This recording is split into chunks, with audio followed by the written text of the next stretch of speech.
Okay, have you ever been a Boy Scout? I was in the Cubs, but I wasn't in the Scouts. I loved everything that the Cubs had to offer, but I quite like kind of sort of being able to go off piste and do my own thing. So Did you think that the Scouts would be a bit too regimented for you? A little bit, yeah, a little bit, and I think it's a phenomenal organisation, and I'm all for getting people kind of involved in the outdoors, and it's a great way for people that maybe don't have those kind of sort of skills or kind of or need to be part of a club. Whereas I was quite happy just doing it on my own. And obviously a lot of us know that you did the programme a couple of months ago where you went out to Finland, and obviously you were kind of out with the reindeer. Obviously there was a question around, using the reindeer obviously for transportation, but also the fact that they eat them as well, which I know at the time was kind of a bit of a strange one for you, wasn't it, to kind of think that they eat them. But have you ever caught your own supper? Yes, yeah, I've done that. What did you catch? Oh, I've fish, obviously, rabbits. I have. What else have? No. Actually, in Ecuador, I was a part of a peccary hunt, so a kind of wild boar hunt, and they gave me a spear, and I was like, have you hunted with a spear? I haven't. No. And I was like, I don't feel happy. I'm not going to. So I kind of I ditched my spear, but I was kind of part of this sort of the group of men that were sort of running through the forest, sort of trying to find out where these animals were. Did you do it? Well, we got the one of the men managed to actually spear a wild boar, and it was the weirdest thing ever. It was like going back a couple 100,000 years to sort of caveman time. It was very very surreal. I didn't think, can you think men hunting with spears in this day and age in the forest? It was amazing actually. It was kind of, you realise how tough these people are when they do something like that. Yeah, I guess it's their way of life though, isn't it? Yeah, and it's not, there's all these cliches you say, well, we just pop down to the supermarket, we don't like to see food that reminds us of it being a wild animal, but those notions for Orani Indian living in Ecuador, they don't have shops. It's, if you want to eat meat, you have to go out with a big pointy stick and try to get it. If you could say who your hero might be? I mean, David Attenborough's the obvious one. So he's like the Shawshank Redemption of wildlife sort of presenter. So have you met him? Yeah, no, I have. I've met him a few times, and he's amazing. Yeah, they say you never meet your heroes, but he is as lovely as you would expect him to be. There was my old boss, Nick Gordon, who's sadly no longer with us. He was a real hero of mine in the early days. He gave me my first big break, gave me a job when I was 17, so really kind of everything that has come since then was because of that opportunity that he gave me back then. That sounds like a good way in though. Yeah. So you started quite early then, didn't you, when you were 17? I was working in a restaurant, working for Nick's wife, just washing pots and pans. I was still at school, and he was looking for an assistant. And it all kind of came together because I thought that making wildlife documentaries sounds like an amazing job. Yeah. And I love watching wildlife documentaries, but I'd never thought at the age of 17, growing up in the Isle of Mull, I'm going to become a wildlife filmmaker. That's what I'm going to do.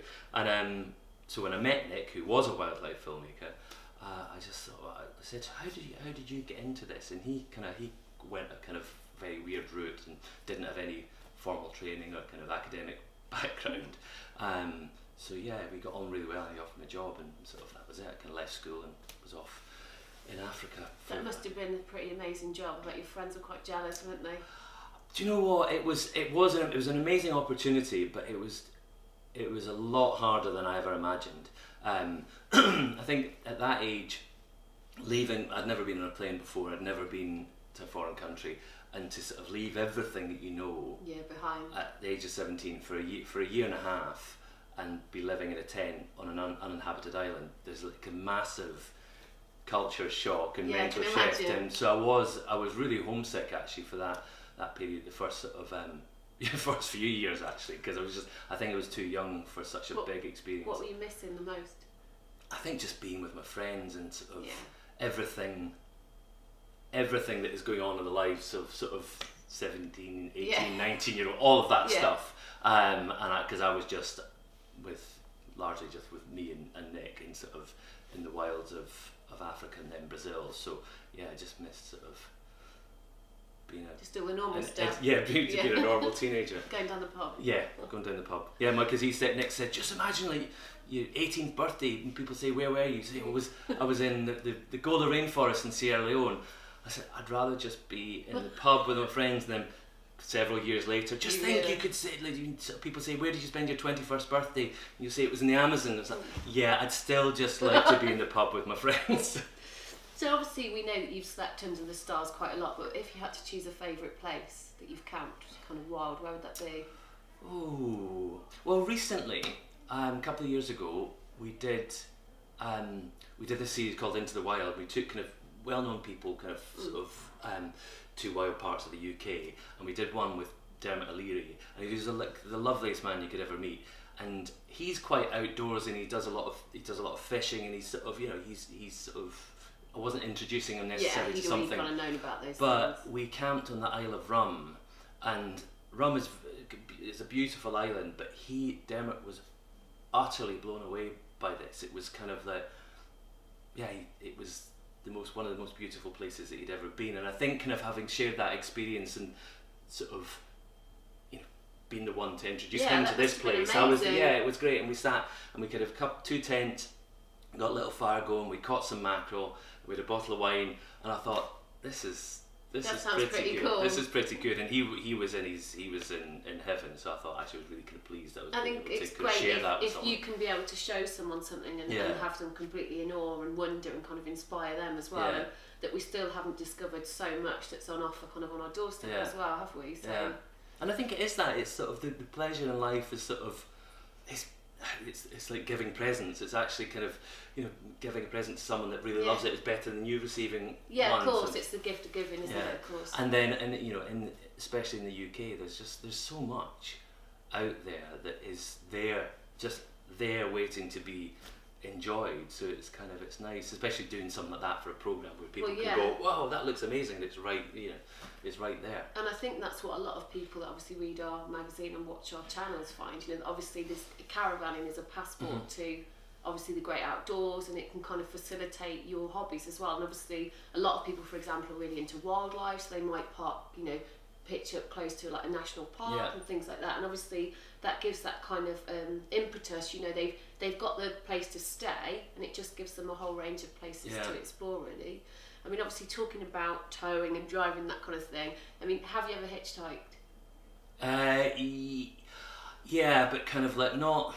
Oh, I have. Yeah, I was thinking of like kind of what. You haven't hitched I've spent a lot of time with a big backpack on my back, but with no vehicles anywhere around. But yeah, I used to do.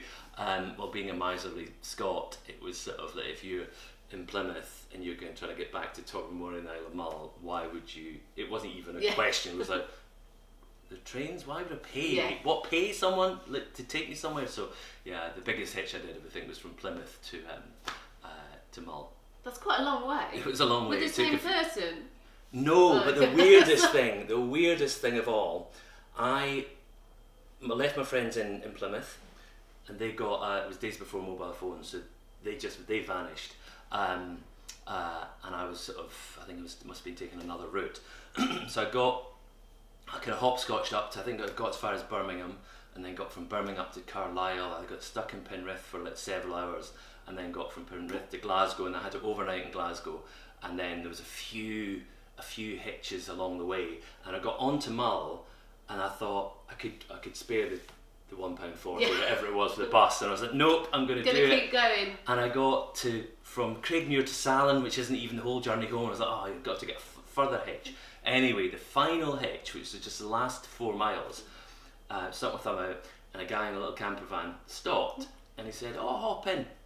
He said, it's funny, I haven't actually, you're the second hitchhiker I've picked up. He said, that's not something that I've ever done. And he said, where have you been? I said, I just come over from Spain and just got off the ferry in Plymouth. He said, the guys that I picked up in Plymouth had just done that. And I said, was it Matt and Jim?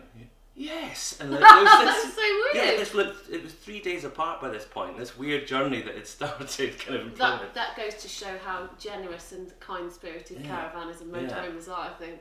but he did want to become a best friend because he thought the kind of stars had aligned that we were meant to be together. So he was like, "What are you doing tonight?" And I'm like, I'm going to the Amazon. I'm busy. I'm going hunting pigs. But no, it was amazing. And actually, I suppose, that is sort of, it's true. People, when I was hitching, quite often it's people with camper vans and caravan. I've been rattling about in the back of people's motorhomes quite a lot. I don't hitch that often these days. No, and you probably don't need to. Well, do you know, actually, last week I had taken a little inflatable raft, and I thought, I'm going to raft down this river. It's just sort of just a normal day out. Just a normal day out. I dropped the kids at school. I thought, I'm going to go out rafting, and then I kind of got to where I was going to come out, and I thought I've got to make my way back to the car, and I thought I'll stick my thumb out, and I realised actually it was quicker to go across country routes. So and you realised you didn't need to do that anymore. I didn't need to do that anymore. Bit of an awkward one, but have you ever ski dipped? I have not fully. Not kind of, not in a group. Yeah. I don't think I've ever been naked in a group in the water. No. But I've skinny dipped. But I guess when you're camping somewhere amazing, it would kind of be wrong not to. Yeah. But even so, it's something I've been sort of in some really wild and woolly places that there is no one else around, but there's still that thing that you sort of you think disrobing. You're like, is there someone watching me? But I have. I'm sure some caravanners feel like that when they don't pull the blinds down. Yeah, exactly. Yeah. Obviously, you've worked with animals a lot, but have you ever been chased by one? Yes. No, it doesn't happen that often, but I've been chased by bears and elephants. Both a couple of times. I've been chased by a few elephants and chased by a couple of bears. Which is preferable? I don't know. The elephants is really terrifying because there's probably less chance of survival. But yeah, you kind of, if you get chased by any animal, if you drop something, if you've got a backpack or a hat, that's what you do. If you ever find yourself being chased by it, you chuck it behind you because the animal's most likely going to stop. There's food in there. Well, just going to stop and investigate that whatever it is. That's a good tip, though, isn't it? Don't drop your trousers because that's going to prohibit you from running. No, I can imagine that wouldn't be a good thing. So obviously, as we said several times, you've camped in lots of different places. You've camped in tents, and obviously you've had lots of rides in motorhomes, so it seems. But have you ever built a treehouse or a shelter? Yeah, I could have always thought I was going to be one of those dads that if I had kids that I'd build them a treehouse. So that was sort of my fatherly duty was sort of build a treehouse for the kids, and which I should just sort of revamped. I've spent more time up there than the kids have, to be honest. It was kind of designed to my specifications. Would George Clark be proud? I think, I built it out of all kind of recycled wood that was lying about in the garden, so there's sort of some building consent, sort of building control probably wouldn't be happy with some of the kind of structural, but it's fine. It was just that if you don't have a kind of 7-foot pole, but you've got 2 3.5-foot poles, hey, that's what you need. You just need a couple of 6-inch nails. But then I've kind of built a variety of different shelters when I've been out and about filming and sort of just sort of not taking tents with me and just sort of roughed it a bit and seen that it's kind of possible. I think I'm doing quite well on this You're bloke doing test. Do you think you are very blokey? No, I do. I wouldn't consider myself a blokey bloke at all. I think some of our viewers might disagree. All right. If there's anything with football or rugby on it, I'm stuffed. We don't need to talk about this. This is the Caravan show after all, so we should be okay. All right, well, it was great talking to you today. Thank you very much. And thank you very much. Cheers, thank you.